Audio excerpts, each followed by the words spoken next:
মালয়েশিয়ার বিখ্যাত দ্বীপ পুলাও তিউমান। আমি এই মুহূর্তে রওনা দিছি পুলাও তিউমান দ্বীপের উদ্দেশ্যে।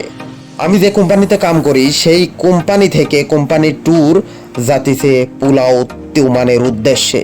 টিকিট চেকিং এর পরে লাইনে দাঁড়া রয়েছি লঞ্চে ওঠার উদ্দেশ্যে। এই মুহূর্তে আপনারা দেখতে পারতেছেন যে সারি সারিভাবে যার যার টিকিট হাতে ধরিয়ে দাঁড়া রয়েছে, শুধুমাত্র অপেক্ষা কখন গেট খুলবে আর কখন আমরা লঞ্চে উঠবো, অর্থাৎ ফেরিতে উঠবো। ফেরির উদ্দেশ্যে রওনা দিছি আমরা সবাই। আপনারা দেখতে পারতেছেন ফেরির ঢুকার যে গেট, সেই গেট দিয়ে এই মাত্রই ঢুকতেছি। সারি সারিভাবে আপনারা দেখতে পারতেছেন যে সিসিআর সাজানো রয়েছে। এটা যদিও বা পানি চলার ফেরি, তবে ভিতরে একদম এরোপ্লেনের মতো সিস্টেম। আপনি ভিতরে ঢুকলে বুঝবিরই পারবেন না যে আপনি প্লেনের মধ্যে আছেন নাকি ফেরির মধ্যে আছে। এই ফেরির ভিতর আপনি উপর সাইডে দেখতে পারতেছেন যে হুবহু এরোপ্লেনের মতো। আপনি বিমানে উঠে যেভাবে ব্যাগ, অর্থাৎ আপনার যে হাত ব্যাগ থাকে লাগেজ উপরে থোয়ার জায়গা আছে, এই ফেরিতেও ঠিক একই রকম সিস্টেমে লাগেজ রাখার জায়গা। এইমাত্র ফেরি চালু হলো, আপনারা দেখতে পারতেছেন। রওনা দিছি আমরা এই মুহূর্তে পুলাও তিউমানের উদ্দেশ্যে। দেখা হচ্ছে একটু পরেই। ফেরির ভিতর সিটি বসিলাই আধা ঘন্টার মতো ঘুম পাড়ি নিলাম। ঘুম ভাঙার পরেই দেহি বাইরে অমায়িক দৃশ্য। ছটফট করিলা বাইরে চলে এলাম। বাইরে আসার পরই দেখতে পারলাম ওয়াও, শুধু পানি আর পানি। আর এই পানি এতটাই নীল, আপনি দেখতে পারতেছেন শুধু নীল পানি আর সামনেই বিশাল পাহাড়। তার মানেই আমরা এখন একটু পরেই পাওয়া যাব পুলাও তিউমান। মালয়েশিয়ায় একটা দ্বীপ রাষ্ট্র, আর এই মালয়েশিয়ায় এত সুন্দর সুন্দর দ্বীপ আছে আপনারা ভাববিরই পারবেন না। এখানে আসলে দ্বীপগুলা অমায়িক সুন্দর। আর মালয়েশিয়া মূলত পাহাড় পর্বতে ঘেরা অমায়িক সৌন্দর্যের একটা নীলাভূমির দেশ এই মালয়েশিয়া। অনেকক্ষণ এই জায়গা দাঁড়া ছবি তোলার পর মাথায় কেবা করে দিনে একটা বোধ চাইলো যে এই লঞ্চের উপরের যাওয়ার রাস্তা কই। তারপরে এই দেহি যে সিঁড়ি আছে, সিঁড়ি বয়া উপরে আসেই দেহি ওয়াও, এটা আরো সুন্দর দৃশ্য। শুধু এই সমুদ্রে পানি আর পানি, আর সামনেই যে বড় পাহাড়টা দেখতে পারতেছেন। আমরা অতি নিকটেই চলে আইছি পুলাও তিউমানের। এই মুহূর্তে আমরা কিছুক্ষণ 10 থেকে 15 মিনিট পরই আমরা নামবো এই দ্বীপে। লঞ্চের উপরে ডাইন সাইড থেকে ভিডিও করতে করতে মনে হলো যে বাম সাইডে কিরকম দৃশ্য সেটাও আপনাকে দেখা নিয়ে দরকার। তাই একটু ঘুরি লাই আবার রওনা দিলাম বাম সাইডের উদ্দেশ্যে।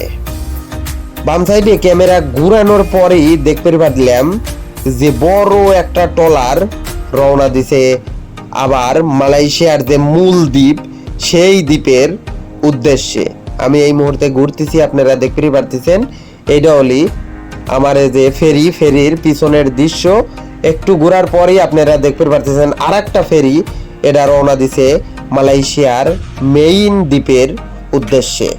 এই দ্বীপের থেকে মালয়েশিয়ায় যাচ্ছে এই ফেরি। আমরা অবশ্যই আসছি এই দ্বীপে 3 দিনের লেগে। মেলাক্ষণে ভিডিও করার পর নিচে চলে এলাম। নিচে আসার পরই দেখতে পারলাম যে সবাই সিটাসিটি পারতেছে বাইরে আসার লেগে। ছটফট করিলা ব্যাগটা উঠো নিলাম, ব্যাগ উঠো নিয়েই বাইরের উদ্দেশ্যে রওনা দিলাম। এই যে এখন আমি ফেরিতে অলরেডি বাইরে চলে আইছি, পুলাও তিউমানে এখন অবস্থান করতেছি। বাইরে আসার পর যে ভিডিও এই দেখতে পাচ্ছেন, এখানে এই জায়গা দিয়েই আপনার হাইটি লয়া যাওয়া লাগবে এই পুলাওর ভিতরে। ফেরি ঘাটের থেকে অন্তত 500 মিটার দূরেই আপনি পাবেন এই দ্বীপ। এই দ্বীপে যাওয়ার পরে ভিতরেই দেখতে পারলাম যে বড় বড় কারহা থুই দিছে এক কাছের ডিব্বার ভিতর। রুমে আসিয়া কাপড় চোপড় থুই লয়া চলে গেলাম ঘুরিয়ে বেড়ানির উদ্দেশ্যে। তাও আবার ঘুরি বেড়ালাম কোনে জাতার ভিতর যায়। বাংলাদেশে যে সব জায়গায় আমরা যাই না সেই সব জায়গা এখন টাকা দিয়ে দেখা লাগতেছে এই মালয়েশিয়ায়। কাপড় চোপড় রুমি থুইলা সবকিছু থুইয়া একটু গোসল হয়া ফ্রেশ হয়া চলে আইছি জঙ্গলের ভিতর। আপনারা এই জঙ্গল দেখতে পারতেছেন, আর এখানে এই যে ছোট ছোট গাড়ি দেখতে পারতেছেন, এই গাড়িগুলো বাড়ায় চলে।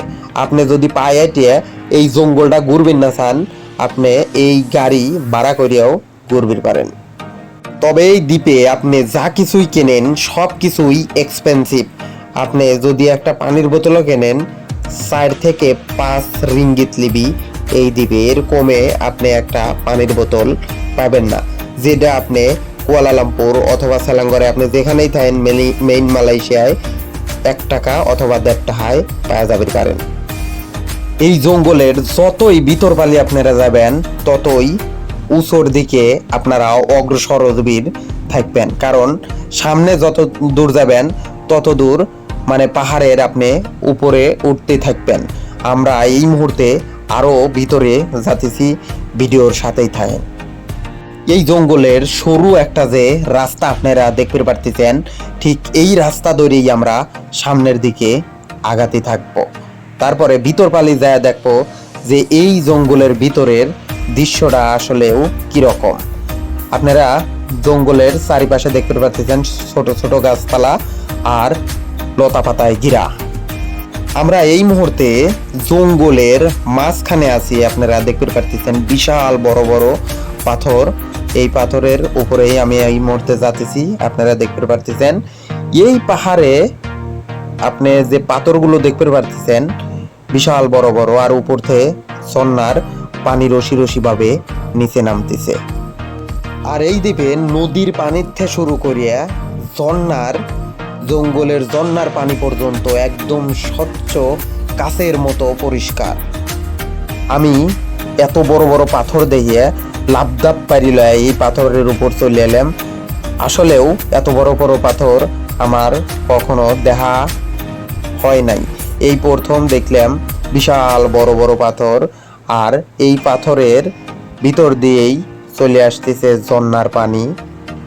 আপনারা মালয়েশিয়া ঘোরার লেগে এইরকম পুলাও হাজারও পাওয়া যাবেন।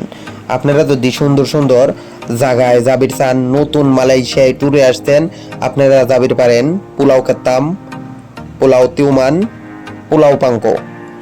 এখানে আপনারা সব ধরনের অ্যাডভেঞ্চার উপভোগ করতে পারবেন।